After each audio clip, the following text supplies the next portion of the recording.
எதையும் எதிர்பாராமல் பாரத நரேந்திர மோடிக்கு ஆதரவு கொடுத்த மாபெரும் தலைவர் சந்திரபாபு நாயுடு அவர்கள் அவருடைய தேசப்பற்று, அவருடைய நாட்டுப்பற்று இன்றைக்கு நம்ம எல்லாம் இன்னைக்கு தேசத்தை பாதுகாத்துக் கொண்டிருக்கிறது.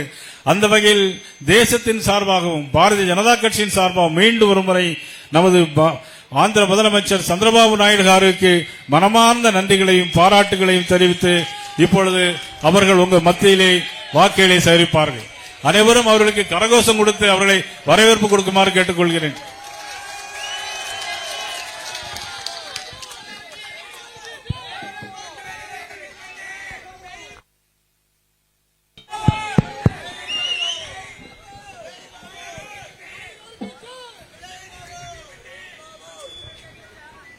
Tamil Nadu BJP president Sattur NDA candidate గౌరవనీయులు నయనార్ నాగేంద్ర గారు,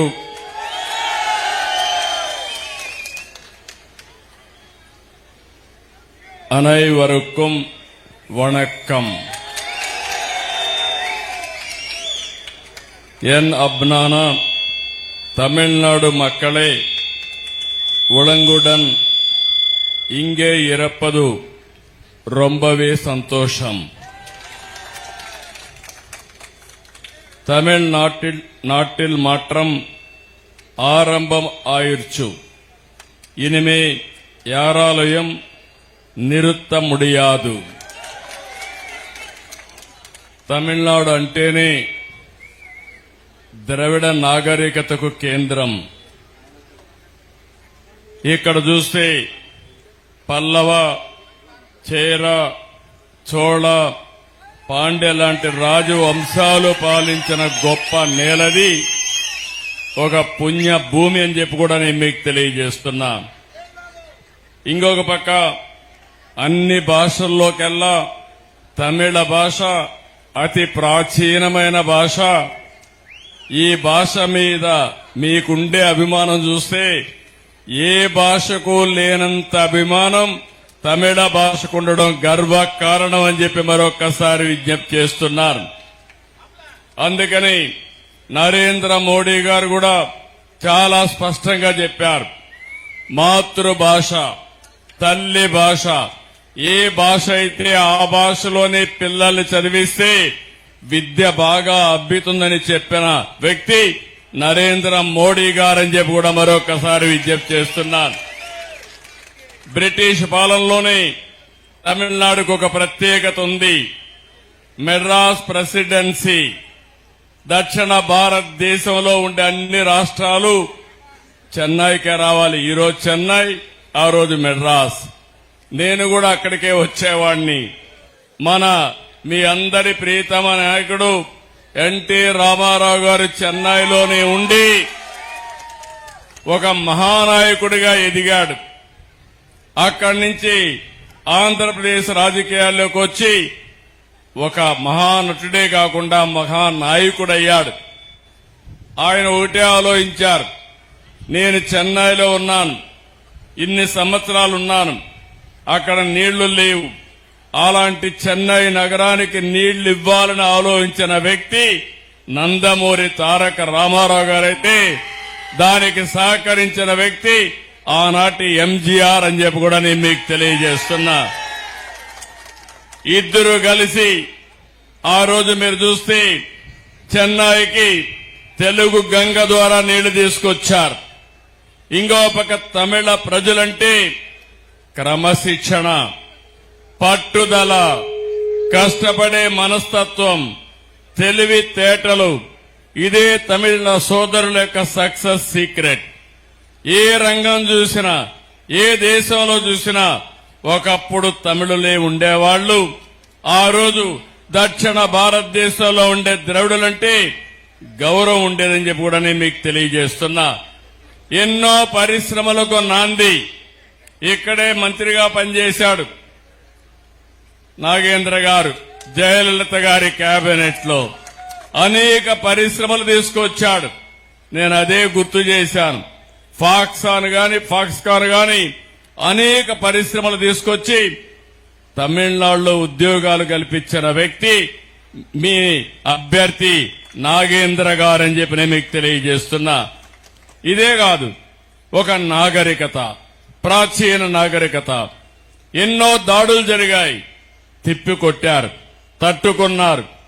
అంతేకాకుండా ఎంతో మంది పుణ్య పురుషులు జన్మించిన గడ్డ, పుణ్య భూమి ఈ తమిళనాడు అని చెప్పి కూడా నేను మీకు తెలియజేస్తున్నా.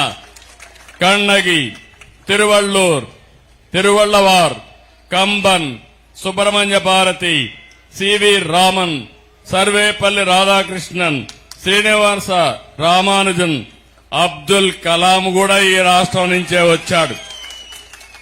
స్వామినాథన్ అగ్రికల్చర్ రెవల్యూషన్ తీసుకొచ్చాడు. ఈ కాన్స్టిట్యున్సీ నుంచి కామరాజన్ నాడర్ కూడా ఇక్కడి నుంచే వచ్చి దేశ రాజకీయాల్లో చక్రం తిప్పాడు. అవునా కాదా మీరు ఒక్కసారి గుర్తుపెట్టుకోవాలి. అంతేకాదు, కట్టబొమ్మ వీర పాండ్యన్ కూడా ఇక్కడ వచ్చి బ్రిటిష్ వాళ్ళ పీరియడ్ లో నువ్వెవడరా రావడానికి, నువ్వెవడరా ట్యాక్స్ అడగడానికి అని చెప్పి తిరుగుబాటు చేసిన స్వాతంత్ర పోరాట యోధుడు వీర పాండ్యన్. మన నాయకుడు ఎన్టీ రామారావు గారు ఒక సినిమా తీస్తే అందులో ఆయన క్యారెక్టర్ ను కూడా తీసుకునే పరిస్థితికి వచ్చారు. ఇంకో పక్క ఎన్నో ప్రాచీన ఆలయాలు, సాంస్కృతిక ప్రదేశాలు, మంచి టూరిజం సెంటర్స్ కూడా ఉన్నాయి. తంజావూర్, తిరుచిరాపల్లి, చిదంబరం, మదురై, కంచి, రామేశ్వరం, ఇంకో పక్క తిరువన్నామలై, ఇలాంటి పవిత్రమైన పుణ్యక్షేత్రాలున్నాయి. అరుణాచల శివుణ్ణి చూసేదానికి తిరువన్నామలకి తెలుగు వాళ్ళందరూ వస్తే పెరుమాళ్ళని చూడడానికి మీరందరూ తిరుపతికి వస్తున్నారు. అది మన ప్రత్యేకత అని చెప్పి కూడా నేను మీకు తెలియజేస్తున్నా. నేను ముందే చెప్పాను, మనందరం ఒకటే. తమిళ్, తెలుగు, కన్నడ, మలయాళ ఈ భాషలు మాట్లాడతాం గాని మన ఆరిజిన్ మాత్రం ద్రవిడ ఆరిజినే. ఈ విషయం మనం గుర్తుపెట్టుకోవాలి. మనమందరం కూడా అన్నదమ్ములమే. అందుకే తెలుగు గాని తమిళియన్స్ గాని నీరు పాలు మారి కలిసిపోతాం, ఒకరికొకరు సహకరించుకుంటాం. కొన్ని లక్షల కుటుంబాలు తమిళనాడులో ఈ రాష్ట్ర అభివృద్ధి కోసం తెలుగు వాళ్ళు కూడా కష్టపడుతున్నారంటే ఇది ఒక చరిత్ర అని చెప్పి కూడా నేను మీకు తెలియజేస్తున్నా. ఇంకో పక్క మీరు ఒక విషయం గుర్తుపెట్టుకో, నాకు కూడా పక్కనే చిత్తూరు, తిరుపతి, ఈ రెండు ప్రాంతాల్లో తమిళ మాట్లాడే వాళ్ళు ఎక్కువగా ఉంటారు. నేను కూడా కుప్పం, నా నియోజకవర్గంలో ఒక పక్క కృష్ణగిరి పక్కనే ఉంటుంది. తెలుగు మాట్లాడేవాళ్ళు, తమిళ మాట్లాడేవాళ్ళు ఎక్కువగా ఉంటారు. అలాంటి సంబంధాలుండి ప్రజానీకం అని చెప్పి కూడా నేను మీకు తెలియజేస్తున్నా. నేను ఒకటే ఆలోచిస్తున్నాను, ఈ రోజు మీరందరూ ఒకటే గుర్తుపెట్టుకోవాలి. మీకు ఒక సంస్కృతి ఉంది, మీకు ఒక సాంప్రదాయాలున్నాయి, నిత్య చైతన్యం ఉంది, మీకు మీరే సాటి. ఆ రోజు కాంగ్రెస్ విర్రవీగితే 1967లో దాని మెడలు వంచి ఓడించిన ఘనత తమిళనాడులో ఉండే మీకే దక్కిందని మరొకసారి విజ్ఞప్తి చేస్తున్నాను. అప్పుడు కాంగ్రెస్ కు వ్యతిరేకంగా పుట్టిన డిఎంకే పార్టీ ఈరోజు కాంగ్రెస్ తోనే జట్టుగట్టే పరిస్థితి వచ్చింది. నేను ఒకటే మిమ్మల్ని అడిగేది, ఈ రాష్ట్ర ప్రయోజనాలు కావాలన్నా లేకపోతే రాజకీయ ప్రయోజనాల కోసం పనిచేసే వ్యక్తులు కావాలన్నా మీరు ఆలోచించాల్సిన అవసరం ఉంది. జయలలితతో నాకు దగ్గర సంబంధాలుండేటివి. నేను అప్పుడు ముఖ్యమంత్రిగా ఉండేవాణ్ణి. ఆవిడ అభివృద్ధి ఏ విధంగా చేయాలనో మేము చర్చించుకునేవాళ్ళం. ఒక టీము కూడా ఆంధ్రప్రదేశ్ పంపించి హైదరాబాద్ ని ఏ విధంగా పరిశుభ్రంగా పెట్టామో ఆవిడ స్టడీ చేసేది. ఇప్పుడు చెన్నై నగరం, మదురై నగరం ఏ విధంగా ఉంది తమ్ముళ్ళు, బాగున్నాయా అని అడుగుతున్నా.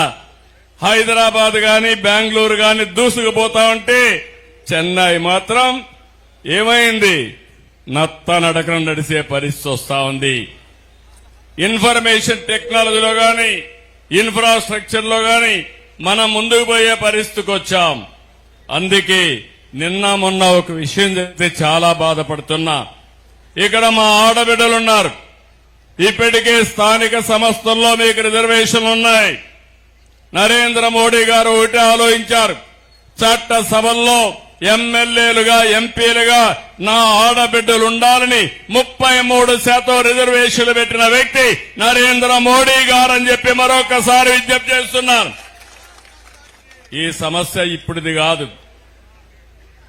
1996లో నేను ఆ రోజు యునైటెడ్ ఫ్రంట్ కన్వీనర్ గా ఉంటే దేవే గౌడ గారు బిల్లు పెట్టించాం. ఆ రోజు కాంగ్రెస్ పార్టీ అపోజ్ చేశారు. వాజ్పేయి గారు వచ్చిన తర్వాత 3 సార్లు బిల్లు పెట్టాం. కాంగ్రెస్ పార్టీ సహకరించలేదు. ఆ తర్వాత 2009లో యూపీఏ కాంగ్రెస్ పార్టీ ఒక బిల్లు తీసుకొస్తే దానికి పూర్తిగా మద్దతు ఇచ్చిన పార్టీ భారతీయ జనతా పార్టీ. ఆ రోజు లోక్సభలో పాస్ చేయలేదు. 2023లో నరేంద్ర మోడీ గారు ఆలోచించారు, నా ఆడబిడ్డలకు రిజర్వేషన్లు ఇవ్వాలని అందరినీ మెప్పించి యునానిమస్ గా బిల్లు పాస్ చేయించారు. అయితే జరిగింది మీరు ఒక్కసారి ఆలోచిస్తే, ఆ రోజు అనుకున్నది మళ్లీ జనాభా ప్రకారం సెన్సస్ తీయాలి, ఆ సెన్సస్ అయిన తర్వాత రిజర్వేషన్లు పెట్టాలనుకున్నారు. కాదు, 2029కే రిజర్వేషన్లు పెట్టాలని ఆలోచించి మళ్లా బిల్లు ప్రవేశపెడితే ఇక్కడ నుండే డీఎంకే కాంగ్రెస్ పార్టీ ఆడబిడ్డలకు ద్రోహం చేసి బిల్లుగా పాస్ కాకుండా అడ్డుపడ్డారని చెప్పి కూడా నేను మీకు తెలియజేస్తున్నా. నేను ఈ తమిళనాడులో రేపు ఎలక్షన్లు ఉన్నాయి, మీరు ఆలోచించండి. 2001లోనే వాజ్పేయి గారు ఆలోచించి డీలిమిటేషన్ లో 1971 జనాభా తీసుకుని దక్షిణ భారతదేశానికి నష్టం కాకుండా పెట్టారు. 2026కి అయిపోతుంది. దాన్ని దృష్టిలో పెట్టుకుని ప్రధానమంత్రి డీలిమిటేషన్ ని మళ్లీ ఆడబిడ్డలకు రిజర్వేషన్లు పెట్టారు. ఈ రోజు ఆ బిల్లులు రెండో ఓడించారు. దక్షిణ భారతదేశానికి నష్టం లేదు. ఈ రోజు తమిళనాడులో 39 సీట్లున్నాయి, 20 సీట్లు పెరుగుతాయి. ఆంధ్రప్రదేశ్ లో 25 ఉన్నాయి, ఇంకొక 13 పెరుగుతాయి. యూపీలో 80 ఉన్నాయి, ఇంకొక 40 పెరుగుతాయి. ఆ జిల్లాలో ఉండే ఆ రాష్ట్రంలో ఉండే సీట్లు బట్టి 50% సీట్లు పెంచి అందులో 33% ఆడబిడ్డలకు రిజర్వేషన్లు చేశారు. ఇది తప్ప అని నేను అడుగుతున్నా. ప్రతి ఆడబిడ్డ ఆలోచించాలి. మీకు శక్తి లేదా అని అడుగుతున్నాను. మీకు అధికారం ఇవ్వడం ఈ డీఎంకేకి ఇష్టం లేదు, కాంగ్రెస్ కి ఇష్టం లేదు. మీకు అధికారం ఇవ్వబోయేది ఇచ్చేది భవిష్యత్తులో ఎన్డీఏ నుంచి మరొక్కసారి మీ అందరికీ విజ్ఞప్తి చేస్తున్నా. ఇప్పుడు మాట్లాడుతున్నారు చట్టంలో పెట్టలేదని. అమిత్ షా గారు చెప్పారు, నేను 1 అవర్ టైం ఇవ్వండి, చట్టంలో పెడతాను, పెట్టి తీసుకొస్తా, అప్పుడే పాస్ చేయమంటే దానికి అడ్డుపడిన వ్యక్తులు ఈ గవర్నమెంట్, ఈ యొక్క కాంగ్రెస్, మన డీఎంకే పార్టీ అని చెప్పి కూడా నేను మీకు తెలియజేస్తున్నా. ఈ రోజు నేను అడుగుతున్నాను, నిన్న మొన్న డీఎంకే అధినేత చెప్తున్నాడు తమిళనాడు ఢిల్లీని ఓడించిందని. కాదు, మీరు చేసిన పనికి దక్షిణ భారతదేశం రాబోయే రోజుల్లో సంక్షోభంలో పడింది. మీ వల్ల నష్టపోయింది మా ఆడబిడ్డలే నష్టపోయారు. మీరు ఓడించింది, మీరు ద్రోహం చేసింది మా ఆడబిడ్డలకే ద్రోహం చేసి తప్ప మహిళలకే తప్ప ఇంకోటి కాదని చెప్పి కూడా నేను మీకు తెలియజేస్తున్నా. తమిళనాడుకి ఒకటే అడుగుతున్నా, పూర్వ వైభవం కావాలన్నా లేదా అని మిమ్మల్ని అడుగుతున్నా. మీకు ఉద్యోగాలు కావాలన్నా లేదా అని అడుగుతున్నా. మళ్లీ మీకు ఉద్యోగాలు రావాలంటే డబల్ ఇంజన్ సర్కార్ రావాలి. కేంద్రంలో రాష్ట్రంలో ఎన్డీఏ గవర్నమెంట్ రావాలి. ఆంధ్రప్రదేశ్ ఉంది, 1924లో విధ్వంసం జరిగింది. మేము ఆలోచించాం, పవన్ కళ్యాణ్ గారు జనసేన, నేను బీజేపీ కలిసి పొత్తు పెట్టుకున్నాం. 94 సీట్లు గెలిపించారు, అందరినీ గెలిపించారు. 21 నెలల్లో అభివృద్ధి పరిగెత్తే పరిస్థితి వచ్చింది. దేశంలో వచ్చిన పెట్టుబడులన్నీ ఆంధ్రప్రదేశ్ కే 25.3% వచ్చాయంటే అది ఈరోజు జరిగిన అభివృద్ధి. ఇంకో పక్క నేను ఒకటే అడుగుతున్నాను, 5 ఏళ్లు ఈ యొక్క గ్రామంలో మీ ఊర్లో ఏమన్నా మార్పు వచ్చిందా? ఏమన్నా జరిగిందా మిమ్మల్ని అడుగుతున్నా. ఇంకో పక్క ఏమాత్రం అభివృద్ధి జరగకుండా అవినీతి, శాంతి భద్రతల సమస్య, డ్రగ్స్ విపరీతంగా పెరిగిపోవడం, మహిళలపైన దాడులు జరగడం, హింస పెరగడం, 59% హింస పెరిగింది, దాడులు పెరిగాయి. ఎస్సీల పైన 30%, 39% పెరిగాయి. కస్టోడియల్ డెత్స్ అయితే 32% పెరిగాయి. కల్తీ మద్యం 22 మంది చనిపోయారు.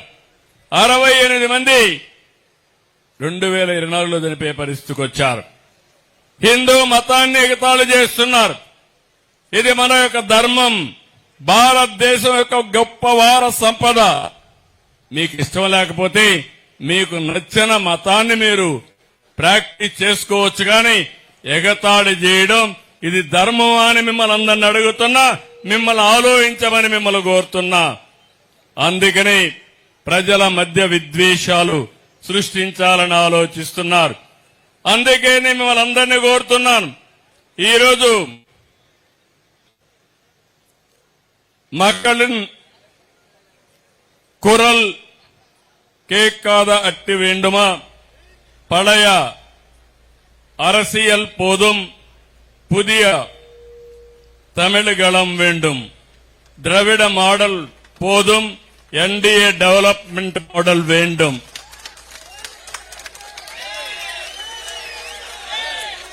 అర్థమైందా రాజా?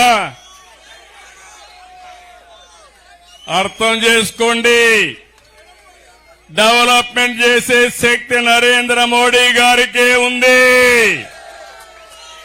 ఎవరైతే ఆ జట్టులో చేరతారో వారిదే విజయం. ఎవరైతే ఆ జట్టులో ఉండరో వారు ఏమీ చేయలేరని చెప్పి కూడా నేను మీకు తెలియజేస్తున్నా.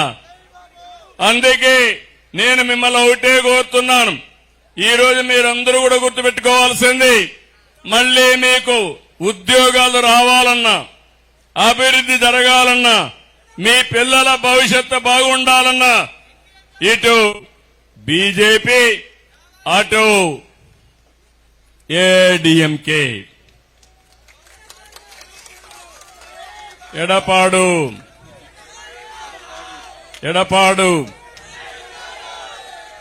ఇద్దరు కలిస్తేనే జట్టు ముందుకు పోతేనే మిగిలిన పార్టీలందరూ కూటమిగా గట్టిగా పనిచేస్తే విజయం మనదే. సిద్ధమా తమ్ముళ్ళు? నేను అడుగుతున్నా, అవినీతి పోవాలా లేదా అని మిమ్మల్ని అడుగుతున్నా. అందుకని నేను ఒకటే చెప్తున్నాను,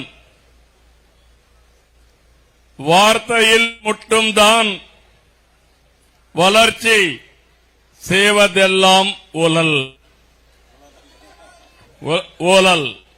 ఉలల్. ఇంకా కొన్ని రోజులైతే నాకు వస్తుంది బాగా తమిళ్ కూడా బ్రహ్మాండంగా మాట్లాడతా, నేర్చుకుంటా. కాబట్టి ఇది మీరు గుర్తుపెట్టుకోవాలి, మళ్ళా మీకు గుర్తుండాలి. వార్తయిల్ మట్టం దాన్ వలర్చి సేవదెల్లాం ఊలక్. సేవదల్ ఊలక్. సిద్ధమా మీరు? రాష్ట్ర అభివృద్ధి కోసం పనిచేయండి. అందుకే తమిళ్ తాయ్ వాల్గా, తెలుగు తల్లి జై, భారత్ మాతాకి. ఈ మూడు గుర్తుపెట్టుకోవాలి. దేశంలో మనం అందరం భాగస్వాములం. తమిళనాడు, ఆంధ్రప్రదేశ్, కర్ణాటక, తెలంగాణ, కేరళ అందరం కూడా భారత మాతాలో భాగం తప్ప సెపరేట్ కాదు. ఈ విషయం గుర్తుపెట్టుకోవాలి.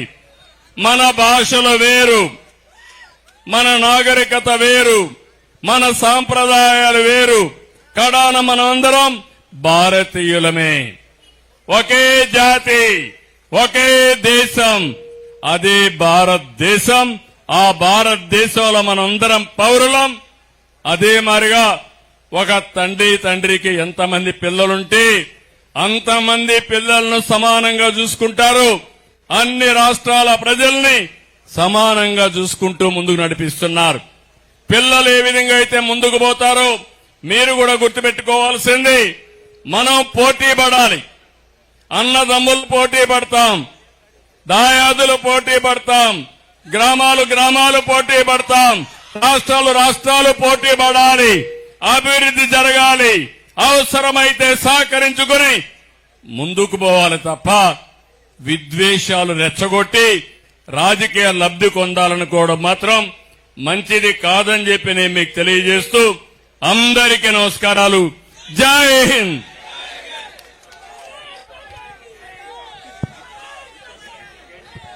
அனைவருக்கும் வணக்கம். எல்லாரும்